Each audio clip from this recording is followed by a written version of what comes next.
오늘 함께 예배 드리시는 사랑하는 성도님, 오늘 이 예배당에 왜 오셨어요? 좀 생뚱맞은 질문인가요? 오늘 2부 예배 드리러 왜 이 자리에 오신 거예요? 오랜만에 권사님들도 좀 만나고 또 교제도 나누고 또 식사도 하고 또 뭐 여러 가지 이유가 있겠죠. 또 말씀을 들어서 말씀 듣고 내 마음에 위로와 평안을 얻기 위해 가장 중요한 건 이제 예배 드리러 온 거죠. 우리가 하나님 은혜에 감사하여 예배 드리러 지금 이 자리에 서 있습니다. 천국은 세상 그 어떤 것보다도 가치를 비교할 수 없는 큰 은혜를 주셨기에 그 은혜가 너무 감사해서 삶을 잠깐 멈추고 내 시간, 내 물질, 나의 삶을 드리며 이 자리에 우리는 서 있습니다. 하나님을 예배함으로 하나님께 받은 은혜를 기억하는 것, 그리고 이 예배를 통하여서 하나님의 마음을 헤아리고 예수님이 가신 그 길을 닮아가며 우리도 주님의 참된 제자의 삶을 살기 위해 오늘 우리는 이 자리에 있습니다. 제자들의 삶, 제자의 삶이라고 하는 것은 주님 말씀하시는 것에 전적인 복종의 삶을 사는 겁니다. 그러니까 내가 원하는 순종, 내가 하고 싶은 순종, 내 감정에 따라 선택된 순종이 아니고요, 주님이 원하시는 온전한 복종, 나의 감정, 상황을 넘어 전적으로 주님께 복종하는 것, 그것이 제자의 삶이죠. 왜냐하면 예수님도 죽기까지 하나님 말씀에 복종하신 것처럼 그 예수님을 닮아가는 길이 제자의 길입니다. 선택적 순종을 할 것인가, 전적인 복종을 할 것인가는 내가 지금 제자인가 무리인가를 따르는 기준이 됩니다.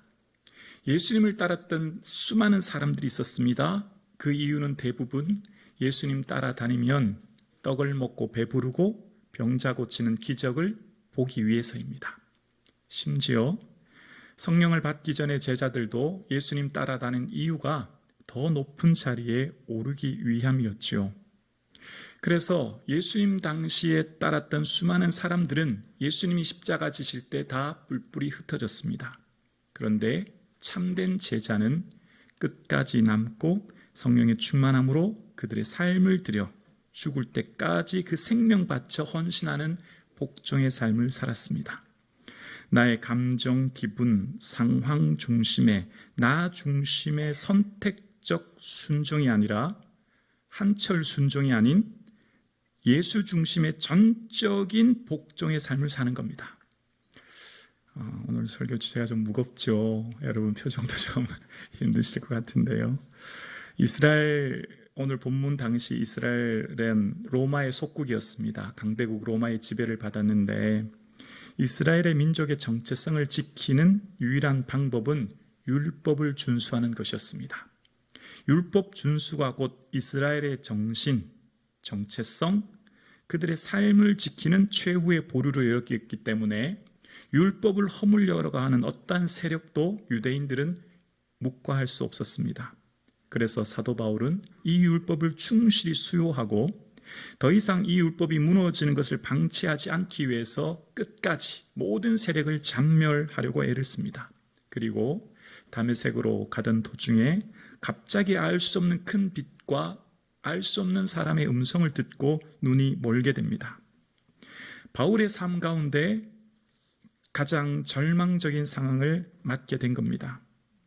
그동안 잘 나가는, 많이 배운, 집안 좋은, 기세 등등한 사람이었는데 한순간 모든 것이 무너졌습니다. 자신의 힘으로는 아무것도 할 수 없는 존재가 되었습니다. 한 발자국 앞을 걸어가는 것도, 음식을 먹고 마시는 것도 모두가 다 타인에게 의존해야만 하는 상황에 맞닥뜨려지게 된 것입니다.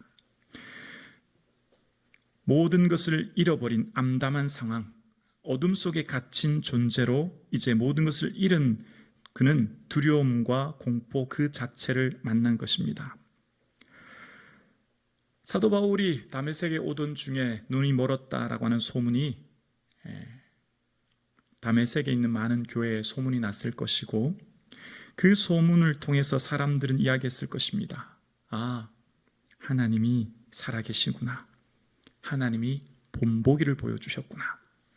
예수를 따르는 무리들, 우리들 박해하면 어떻게 되는지 하나님이 똑똑히 보여주시는 기적이야. 아마 그런 소문이 났을 거예요. 자, 그런 상황 가운데 하나님께서는 아나니아에게 말씀하시는 거예요. 아나니아에게 그 당시 악명 높은 사울을 찾아가서 안수기도 해주라는 거예요. 아나니아는 도저히 납득할 수 없는 말씀을 들은 겁니다. 이해가 되지 않습니다. 황당한 주문을 받은 것입니다. 마치 일제강점기 시대에 독립군을 처철하게 짓밟고 고문하던 그런 형사를 아픈 병들었는데 가서 안수기도 해주라고 고치라는 말과 비슷한 상황이 오늘 본문의 상황인 거예요. 우리를 박해하는 사람이 오던 중에 눈이 멀게 됐으면 잘된 일인 거죠. 우리가 더 안전해지게 된 거거든요. 다메섹 교회가 훨씬 덜 위험해진 거예요. 덫에 걸린 호랑이를 놓아주다가 괜히 화를 당할 위험이 있거든요. 그러니까 얼마나 다행스러운 일인지 몰라요. 다메섹에 있는 예수님을 따르는 그리스도인들은 오히려 이것이 하나님의 은혜라 생각되었을 것입니다. 그런데 아나니아에게 하나님이 말씀하시는 거예요. 네가 찾아가라는 거예요. 그리고 안수기도 해서 그 눈을 뜨게 하고 사명을 주고 세례를 주라는 겁니다. 공공의 적 바울에게 찾아가서 잘못 교제했다가는 오해받을 수 있어요. 같은 편이라고, 혹은 배교자라고, 배신자라고 오해받을 수도 있고, 아나니아 편에서 보면 혹시 바울이 무슨 꿍꿍이가 있어서 무슨 속셈으로 이 다메섹에 있는 교회 모든 교회들 일망타진하려고 속임수를 쓰는지도 모르고 믿을 수가 없는 사건이고, 혹여나 그가 어떤 본색을 숨기고 그런 일을 했다가 본인뿐만 아니라 다메섹에 있는 모든 교회가 하루아침에 무너질 수 있는 위기 상황인 거예요. 그러니까 지금 하나님의 말씀은 도저히 내가 받아들일 수 없는 내 편견, 내 생각, 내 입장, 내 감정을 내려놓지 않으면 도저히 순종할 수 없는 말씀인 거예요. 그래서 오늘 이 사도행전 9장에 보면 오늘 같은 동일한 사건을 설명할 때 아나니아가 하나님, 그 다메섹에서 그 사람은 예루살렘에서 주를 믿는 사람들에게 적지 않은 해를 끼쳤다고 하는데요 라고 반문하죠. 도저히 내가 지금 받아들이기 어려운 상황인 것을 이제 하나님께 항변하는 겁니다. 그런데 하나님은 가라고 하시는 거예요. 여러분, 오늘 함께 2부 예배 드리시는 사랑하는 성도님, 오늘 함께 예배 드리시는 여러분의 삶에 내가 도저히 이해되지 않아요. 하나님 여러분에게 요구하시는 것, 기대하시는 것, 바라시는 것이 내가 도저히 받아들일 수 없고 나 자신의 모든 생각을 내려놓지 않으면 순종할 수 없는, 아니요, 순교를 각오해야만 하는 순종을 요구하신다면 여러분 어떻게 하시겠습니까? 오늘 아나니아가 순교를 각오하지 않으면 순종할 수 없는 순종을 주님은 요구하시는 거예요. 선택적 순종이 아니고요, 내가 할 수 있는 것은 순종하고, 내가 기분 좋으면 순종하고, 내가 즐거우면 하고, 내 형편이 되면 하는 그런 순종이 아닌 거예요. 전적인 복종인 거예요. 내가 할 수 없는 상황, 내 기분, 내 조건, 내 상황이 아닌데 순종할, 복종을 말씀하시는 거예요. 한철 순종이 아니라 죽을 때까지 복종을 말씀하시는 거예요. 여러분 어떻게 하시겠습니까? 아나니아는 자신의 편견과 생각을 내려놓고 그를 찾아갑니다. 매우 위험한 순종이고 자신의 생명을 잃어버릴 위험을 초래하는 사건이죠. 그동안 공공의 적인 바울을 만났다가 잘못하면 배신자로 낙인 찍히고 그동안 쌓아 올린 명예가 하루아침에 무너질 수 있습니다. 뿐만 아니라 초대교회 많은 다메섹 교회로부터 비난을 받을 수도 있습니다. 적과 내통한다고 오해를 받을 수 있지요. 그런데 그는 모든 것을 내려놓고 찾아가는 겁니다. 제자는 자기를 부인해야만 가능합니다. 오늘 함께 예배드리시는 성도님, 무리가 아니라 제자가 될 수 있도록 내 자신을 쳐 복종케 하고 분투하고 애쓰고 몸부림칠 수 있는 저와 여러분 되기를 주님의 이름으로 간절히 축원합니다. 내 생각, 내 고집, 내 편견, 내 기분, 내 가치관 모든 것 내려놓아야만 가능합니다. 제자는 헬라어로 따르는 자라는 말이에요. 그리스도인은 예수님을 따르는 자라는 말입니다. 예수님은 어떤 삶을 사셨습니까? 죽기까지 복종하신 삶을 사신 것, 우리도 각자의 자기 십자가 지고 따라가는 것입니다. 그래서 우리는 매 순간 주님의 말씀에 민감하게 반응해야 됩니다. 그래서 늘 말씀의 귀를 기울여야 합니다. 오늘 예배드리는 이유는 내 중심, 즉 내가 은혜 받고 내가 기쁘고 내가 즐겁고 하나님을 통해 내가 뭔가를 얻기 위한 예배가 아니에요. 나 중심의 예배에서 예수 중심으로 무게 중심이 옮겨져야 되는 거예요. 주님이 기뻐하고 주님이 원하시는 것이 무엇인가를 찾도록 하는 말씀인 거죠. 그러니까 우리가 말씀을 들을 때 내 중심으로 말씀을 들으면 내가 주님을 위해 더 헌신하면 주님이 날 위해 더 뭘 주실까만 생각해요. 그런데 만약 주시지 않으면 실망하거든요. 고난이 오면 그 믿음의 자리를 떠나요.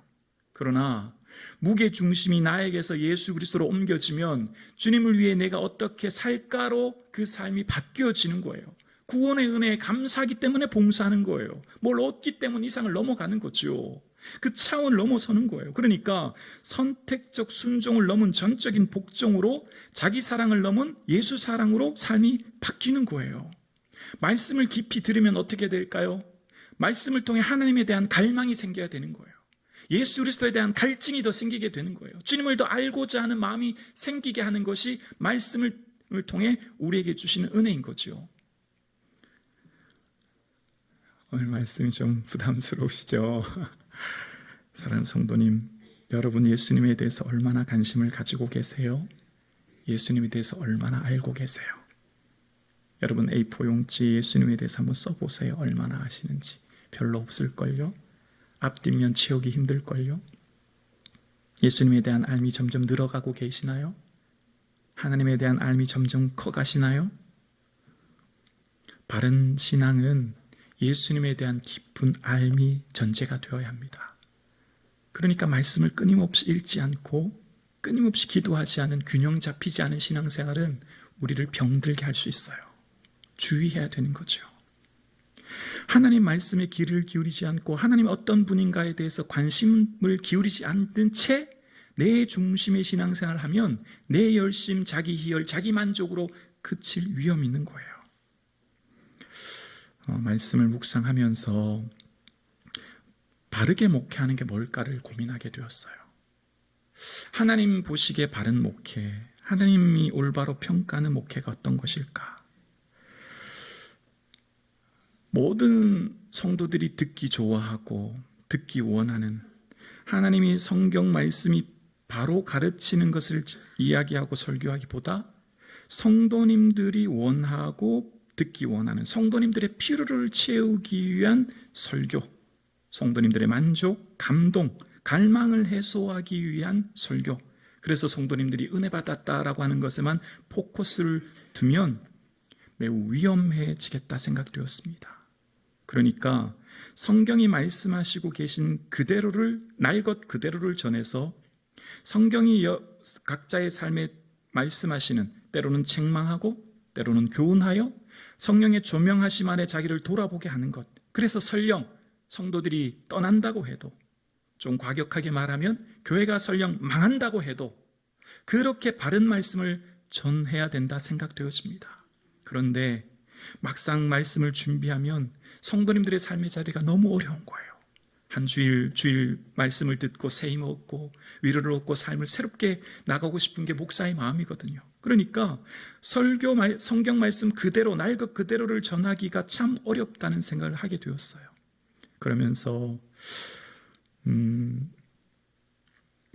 부흥을 위한 인위적인 노력을 하면 안 되겠다, 그 생각도 했습니다. 하나님이 허락하시고 하나님 인도하시는 자연스러운 길을 걸어가는 것은 괜찮지만 내가 인위적인 어떤 부흥을 원하다 보면 분명한 기준과 원칙을 세워가지 못하고 값싼 은혜주의에 교회가 병들 수 있다 생각했습니다. 왜냐하면 다 괜찮다고 하는 거예요. 이러면 이렇다고 괜찮다, 괜찮아요. 그 성도님 상황이 그러니까 어쩔 수 없지, 다 괜찮다고 하는 거예요. 그럼 분명한 기준이 없지요. 그러니 세속화가 교회 안으로 물들어 오는 것입니다. 교회가 세상의 가치와 다를 것이 없는 것을 쫓아가는 거예요. 교회가 교회되지 못하게 하는 것이라 생각하게 되었습니다. 오늘 함께 예배드리시는 우리 성북중앙 가족 여러분, 그리고 또 새롭게 피택되시는 여러분, 오늘 왜 예배 자리에 오셨고 왜 예수 믿으십니까? 왜 열심히 봉사하십니까? 그 이유가 무엇입니까? 신앙생활을 하면 할수록 하나님에 대한 더 갈망과 하나님의 마음을 더 헤아리고자 하는 몸부림이 생겨나십니까? 아니면 하나님의 마음은 관심조차 없는 채 그저 내 마음, 내 생각, 내 만족, 내 소유, 내 누림에만 점점 관심이 가십니까? 예배를 드리면 드릴수록 이 세상 나라에 만족하기보다 하나님 나라를 소망하게 되어지고 하나님 나라를 준비하게 되는 삶을 여러분 살고 계신지요? 오늘날 많은 교인들이 영적인 변화와 성숙에는 무관심하고, 아니요, 영적인 자신의 상황에서는 간절함조차 없은 채, 위기의식조차 없은 채 그저 외부에 보여지는 것에만 관심을 기울이는 세대를 우리는 살고 있지는 않은가 생각해 보게 되어집니다. 구원받은 그리스도인들은 어떤 사람일까요? 천국을 사모하며 준비하며 살아요. 사람은 반드시 믿는 대로 살게 되어 있습니다. 믿는 대로 시간, 물질, 에너지를 투자하게 되어 있어요. 남편의 아내가 임신하면 반드시 임신하여 주차가 다가오면 육아용품을 준비하듯이 천국이라고 하는 저 하나님 나라를 믿는 성도는 반드시 지금 이 땅에서의 삶을 하나님 나라를 준비하며 오늘도 살게 되어 있어요. 하나님 나라에 대해서는 관심조차 없은 채, 잊어버린 채, 하나님에 대해서는 관심조차 없은 채 그저 나에게만 집중되어서 자기 이익의 극대화와 성공과 부를 쫓아가는 것, 우상 숭배와 무엇이 다를 것이 있겠습니까? 오늘 함께 예배드리시는 사랑하는 성도님, 자기 만족과 유익을 위해 따르는 무리가 아니라, 선택적 순종이 아니라 예수 그리스도께서 내게 원하시는 삶을 전적으로 드릴 수 있는 복종의 삶이 저와 여러분 가운데 있기를 주님의 이름으로 축복합니다. 정말 아멘하기가 어렵습니다. 쉽지 않아요. 본성을 거스려야 되기 때문입니다. 날마다 내 자신을 쳐야 하기 때문입니다. 여러분, 그런데 이 분명한 확신이 없으면, 하나님 나라라고 하는 분명한 비전과 그 확신이 없으면 신앙생활이 무기력해집니다. 봉사가 짐이 됩니다. 성전에 나오는 것조차 힘이 듭니다. 하나님 나라라고 하는 분명한 믿음이 없으면 지금 내가 주를 위해 하는 모든 것이 지치고 피곤하고 힘들 뿐이에요. 그러나 내게는 분명한 하나님 나라가 있고 그 하나님 나라에서 주를 만날 것을 바라보며 오늘도 그 나라를 위해 준비하며 살아가는 예수 그리스도를 닮아가는 제자의 삶을 사는 자는 어떠한 고난과 어려움과 문제 앞에서도 그 길이 좁은 길이고 협착하고 가시밭길이라도 그 앞이 점점 어둡고 내가 가는 길이 점점 힘들어도 그 길을 걸어가는 것이죠. 주님이 원하신다면 비록 찬란한 영광이 비치 않을지라도 그 길을 하루하루 묵묵히 걸어가는 것입니다. 사람들이 박수 쳐주지 않고 인정해주지 않아도, 당장 내 손에 열매가 만져지지 않아도, 당장 내 삶의 상급이 막 느껴지지 않아도 그 길을 걸어가는 것, 그것이 바로 참된 제자의 길인 거죠. 오늘 성북중앙교회가 왜 이곳에 존재합니까? 수많은 교회들 중에 왜 하나님께서는 이곳에 성북중앙교회를 세우셨습니까? 예수님 닮은 제자로 살아가도록 우리를 부르셨고, 그런 삶을 각자의 삶의 자리에서 살아내도록, 하나님 나라를 확장하도록, 예수 믿는 삶을 보여주도록, 교회 안에 갇힌 크리스찬이 아니라 삶의 빛을 발하는 예수 그리스도를 보여주는 삶을 살도록 우리를 주님의 참된 제자로 부르신 줄로 믿습니다. 그렇게 살다가 좀 비난받을 수도 있고 오해받을 수도 있고 편견 속에 우리가 좀 상처받을 수도 있겠지만, 그 길을 묵묵히 걸어갈 수 있는 믿음이 저와 여러분에게 있기를 주의 이름으로 축원합니다. 아나니아처럼 주님 오늘 여러분에게 물으십니다. 바울에게 찾아가도록. 그리고 아나니아는 적이요 원수인 바울에게 말합니다. 형제 사울아. 주님의 그 사랑으로 그를 품게 되는 겁니다. 그에게 안수합니다. 사명을 줍니다. 여러분에게 주님 말씀하십니다. 여러분 가까이 있는 그 모든 이웃을 품고 형제라 부르도록 기도하시겠습니다.